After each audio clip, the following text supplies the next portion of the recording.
ಎಲ್ರಿಗೂ ನಮಸ್ಕಾರ. ವೇದಿಕೆ ಮೇಲೆ ಆಸೀನರಾಗಿರ್ತಕ್ಕಂಥ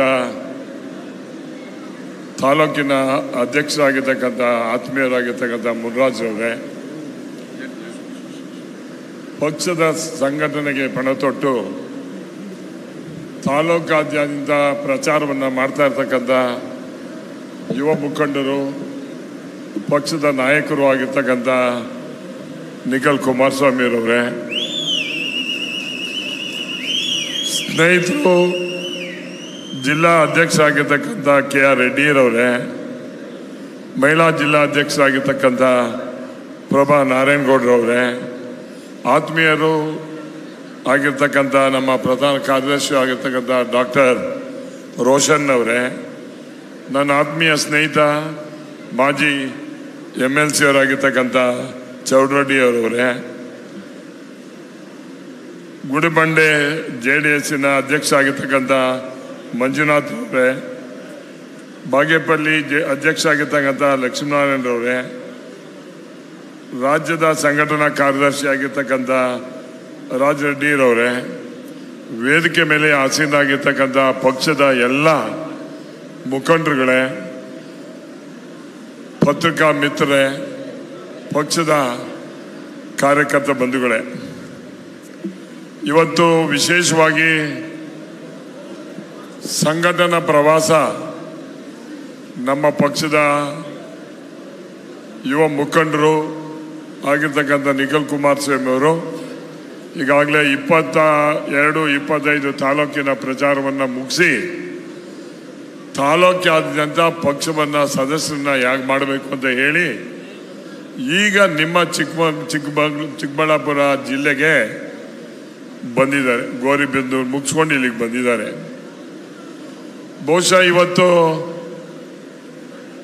ದೊಡ್ಡಗೌಡರವರು, ದೇವೇಗೌಡರವರ ಒಂದು ಕಲ್ಪನೆ ಜಾತ್ಯತೀತ ಜನತಾದಳ ಈ ರಾಜ್ಯದಲ್ಲಿ ಅಧಿಕಾರಕ್ಕೆ ಬರಬೇಕು ಅಂತ ಹೇಳಿ ಅವರ ಶ್ರಮದಿಂದ ಇವತ್ತು ಈ ಪಕ್ಷವನ್ನು ಸಂಘಟನೆ ಮಾಡಿ ಇಡೀ ರಾಜ್ಯದಲ್ಲಿ ಒಂದು ಉತ್ತಮವಾದಂಥ ಆಡಳಿತವನ್ನು ಕಡಿಮೆ ಅವಧಿನಲ್ಲಿ ಕೊಟ್ಟಿದ್ರು ಕೂಡ ಉತ್ತಮವಾದಂಥ ಆಡಳಿತ ಮಾಡಿದ್ರು ಅಂತ ಹೆಸರು ಪಡೆದಿರ್ತಕ್ಕಂಥವರು ನಮ್ಮ ದೇವೇಗೌಡರು ಅನ್ನೋದನ್ನು ಯಾರೂ ಮರಿಬಾರ್ದು. ಜೊತೆಗೆ ಇವತ್ತು ನಮ್ಮ ರಾಜ್ಯದಲ್ಲಿ ಮುಂದೆ ಆಗ್ತಾರೋ ಬಿಡ್ತಾರೋ ಗೊತ್ತಿಲ್ಲ, ರೈತನ ಮಗನಾಗಿ ಕರ್ನಾಟಕದಿಂದ ಪ್ರಧಾನಮಂತ್ರಿಯಾಗಿ ಆಗಿ ಹಲವಾರು ಸಮಸ್ಯೆಗಳನ್ನು ಇದು ಮಾಡಿರ್ತಕ್ಕಂಥವ್ರು ನಮ್ಮ ದೇವೇಗೌಡರು ಅನ್ನೋದನ್ನು ನಾವ್ಯಾರೂ ಮರಿಬಾರ್ದು. ಅದ್ರ ಜೊತೆಗೆ ಕುಮಾರಸ್ವಾಮಿ ಅವರು ಇವತ್ತು ಮನೆ ಮಾತಾಗಿದ್ದಾರೆ. ರೈತಾಪಿ ವರ್ಗದವರಿಗೆ ಅವರು ಸಿಕ್ಕಂಥ ಅವಕಾಶದಲ್ಲಿ ಅತಿ ಹೆಚ್ಚು ಸಾಲವನ್ನು ಮಾಡಿದಂಥ ಯಾರು ಮುಖ್ಯಮಂತ್ರಿಯವರು ಇದ್ದರೆ ಅದು ಕುಮಾರಸ್ವಾಮಿ ಅವರು ಅನ್ನೋದನ್ನು ಯಾರೂ ಮರೆಯಾಗಿಲ್ಲ. ಯಾರೇ ರಾಜಕಾರಣಿ ಆಗಿರಲಿ ದೂರದೃಷ್ಟಿ ಇರ್ತಕ್ಕಂಥ ರಾಜಕಾರಣಿಗಳಾಗಬೇಕು. ಸಮಸ್ಯೆಗಳನ್ನು ಬಗೆಹರಿಸಬೇಕು, ಏನು ಸಮಸ್ಯೆ ಇದೆ ಅಂತ ತಿಳ್ಕೊಳ್ತಕ್ಕಂಥದ್ದು ಆಗಬೇಕು. ಅಧಿಕಾರ ಶಾಶ್ವತವಲ್ಲ, ನಾವು ಶಾಶ್ವತವಲ್ಲ. ನಾವಿದ್ದಾಗ ರಾಜ್ಯಕ್ಕೆ ಏನು ಮಾಡೋಗಿರ್ತೀವಿ ಅದು ಶಾಶ್ವತವಾಗಿ ಉಳಿತದೆ ಅನ್ನೋದ್ರಲ್ಲಿ ಹೆಚ್ಚಿನ ಒಂದು ಹೆಸರನ್ನ ಮಾಡಿರ್ತಕ್ಕಂಥ ಯಾರು ಮುಖ್ಯಮಂತ್ರಿ ಇದ್ದರೆ ಅದು ಕುಮಾರಸ್ವಾಮಿ ಅವರು ಅನ್ನೋದನ್ನು ನಾವು ಎಲ್ಲರೂ ನೆನಪಾಡಲೇಬೇಕು. ಇವತ್ತು ಮುಂದೆ ತಾಲೂಕ್ ಪಂಚಾಯತಿ, ಜಿಲ್ಲಾ ಪಂಚಾಯತಿ ಚುನಾವಣೆಗಳು, ಅಸೆಂಬ್ಲಿ ಚುನಾವಣೆಗಳು, ಮುನ್ಸಿಪಾಲಿಟಿ ಚುನಾವಣೆಗಳು, ಕಾರ್ಪೊರೇಟ್ ಚುನಾವಣೆಗಳು ಬರ್ತಕ್ಕಂಥ ವಾತಾವರಣಗಳು ಸೃಷ್ಟಿ ಆಗ್ತಾ ಇದ್ದಾವೆ.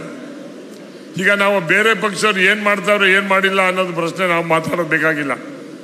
ನಮ್ಮ ಸಂಘಟನೆಯನ್ನು ಯಾವ ರೀತಿ ಸದೃಢವಾಗಿ ಮಾಡ್ಕೋಬೇಕು ಅಂತಕ್ಕಂಥದ್ದು ನಾವು ನೀವು ಯೋಚನೆಯನ್ನು ಮಾಡ್ತಕ್ಕಂಥ ಕಾಲ ಬಂದಿದೆ. ಇವತ್ತು ಪಕ್ವಾಗಿದೆ ನಮ್ಮ ಜನತಾದಳಕ್ಕೆ.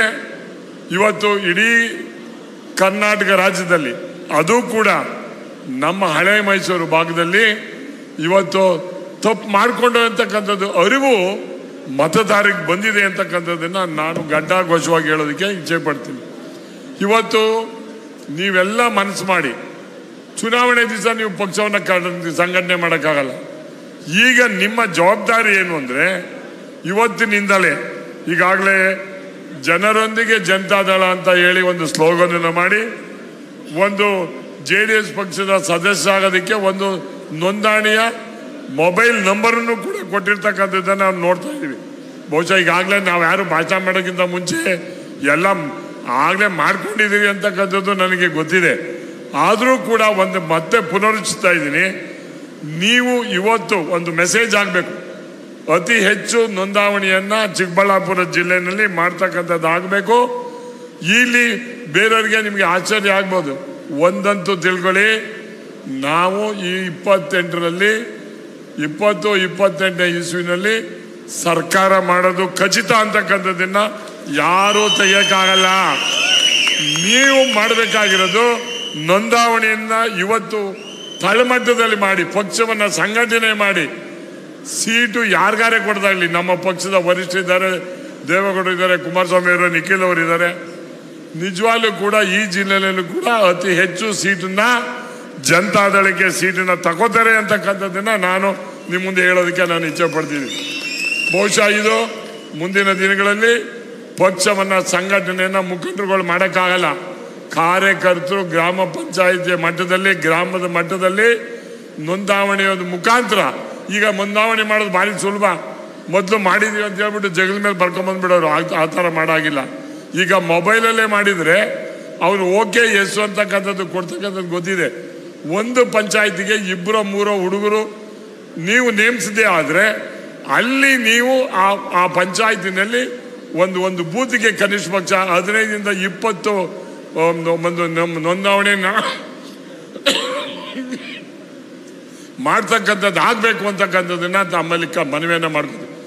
ಒಂದು ತಾವು ಇವಾಗ ನಮಗೆ ಅಯ್ಯೋ ಇನ್ಯಾರು ಮುಖಂಡರೇ ಇಲ್ಲ, ಯಾರು ದೇವೇಗೌಡರು ಅವರು ವಯಸ್ಸಾಯಿತು, ಕುಮಾರಣ್ಣವ್ರಿಗೆ ಏನಿಲ್ಲ. ಒಂದು ತಿಳಿರಿ, ಇನ್ನೂ ಒಂದು ಬಾರಿ ಈ ಚುನಾವಣೆಯಲ್ಲಿ ಈ ರಾಜ್ಯದಲ್ಲಿ ಕುಮಾರಸ್ವಾಮಿ ಅವ್ರನ್ನ ಮುಖ್ಯಮಂತ್ರಿ ಮಾಡುವಂಥ ಪಣವನ್ನು ತೊಟ್ಟಿರ್ತಕ್ಕಂಥ ದೇವೇಗೌಡರು ಇದ್ದಾರೆ. 100 ವರ್ಷಗಳ ಕಾಲ ಬದುಕ್ತಾರೆ. ಮುಂದಿನ ಜೀವನದಲ್ಲಿ JDS ಪಕ್ಷ ಅಧಿಕಾರಕ್ಕೆ ಬರ್ತದೆ ಅಂತಕ್ಕಂಥದ್ದು ನಾನು ಹೇಳಿ, ತಾವೆಲ್ಲರೂ ಕೂಡ ಯಾರು ಆತಂಕ ಪಡ್ಕೋಬೇಕಾಗಿಲ್ಲ. ನಿಮ್ಮ ಜವಾಬ್ದಾರಿ ಪಕ್ಷದ ಸಂಘಟನೆಯನ್ನು ತಳಮಟ್ಟದಲ್ಲಿ ಮಾಡ್ತಕ್ಕಂಥದ್ದಾಗಬೇಕು.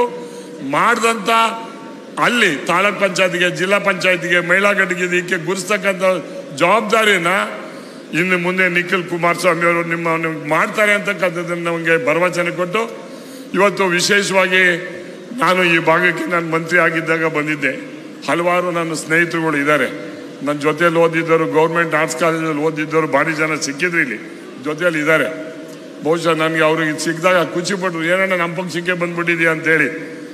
ನಾನು ನಮ್ಮ ತಾಲೂಕಿನಲ್ಲಿ ಇಂಡಿಪೆಂಡೆಂಟು, BJP, ಕಾಂಗ್ರೆಸ್ಸು, ದಳ ಅಂತ ಎಲ್ಲನೂ ನೋಡಿದ್ದೀನಿ. ನನಗೆ ನಿಜವಾಗಿ ತೃಪ್ತಿ ತಂದಿತ್ತು ಚುನಾವಣೆ ಯಾವುದು ಪಕ್ಷ ಅಂದರೆ ಅದು ಜನತಾ ದಳ ಅಂತಕ್ಕಂಥದ್ದನ್ನು ನಾನು ಹೇಳೋದಕ್ಕೆ ಇಷ್ಟಪಡ್ತೀನಿ.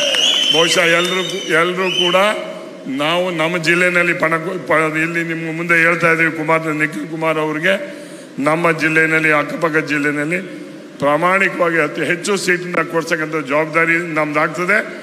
ನಿಮ್ಮ ನೇತೃತ್ವದಲ್ಲಿ ಇವತ್ತು ಜನತಾದಳ ಬೆಳಿಬೇಕು, ಆಗಬೇಕು.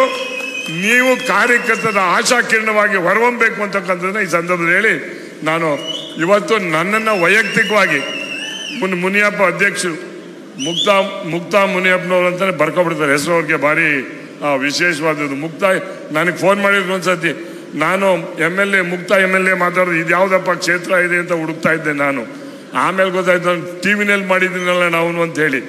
ಬಹುಶಃ ನನಗೆ ಭಾರಿ ಕಾಲೇಜಿಂದ ಒಂದು 30-35 ವರ್ಷದಿಂದ ಗೊತ್ತಿರ್ತಕ್ಕಂಥವ್ರು, ನೀವು ಬರಲೇಬೇಕು ಅಂತ ಹೇಳಿದರು. ನನ್ನ ಅವಧಿನಲ್ಲಿದ್ದಾಗ ಇಲ್ಲಿ ರೇಷ್ಮೆ ಮತ್ತು ಹೈನುಗಾರಿಕೆಗೆ ಅತಿ ಹೆಚ್ಚು ಪ್ರೋತ್ಸಾಹವನ್ನು ಮಾಡಿರ್ತಕ್ಕಂಥದ್ದು ಜವಾಬ್ದಾರಿಯುತವಾಗಿ ಮಾಡಿದ್ದೀನಿ. ಸಿಕ್ಕಂಥ ಅವಕಾಶದಲ್ಲಿ ಮಾಡ್ತಕ್ಕಂಥದ್ದು ನಾವು ಜವಾಬ್ದಾರಿ ಅಂತ ಹೇಳಿ, ಮುಂದಿನ ದಿನಗಳಲ್ಲಿ ರೈತರ ಪರವಾದಂಥ, ಬಡವರ ಪರವಾದಂಥ, ಅಲ್ಪಸಂಖ್ಯಾತರ ಪರವಾದಂಥ ಯಾವುದಾದ್ರೂ ಪಕ್ಷ ಇದೆ, ಈ ಪಕ್ಷ ಆಡಳಿತಕ್ಕೆ ಬರ್ತದೆ. ನಿಮ್ಮ ಸಮಸ್ಯೆಗಳನ್ನು ಈಡೇರಿಸತಕ್ಕಂಥ ಜವಾಬ್ದಾರಿ ಪಕ್ಷದ ಮುಖಂಡರುಗಳದು ಅಂತ ಹೇಳಿ ನನ್ನ ಮಾತು ಮುಗಿಸ್ತೀನಿ. ಜೈ ಹಿಂದ್, ಜೈ ಕರ್ನಾಟಕ. ಮಾತು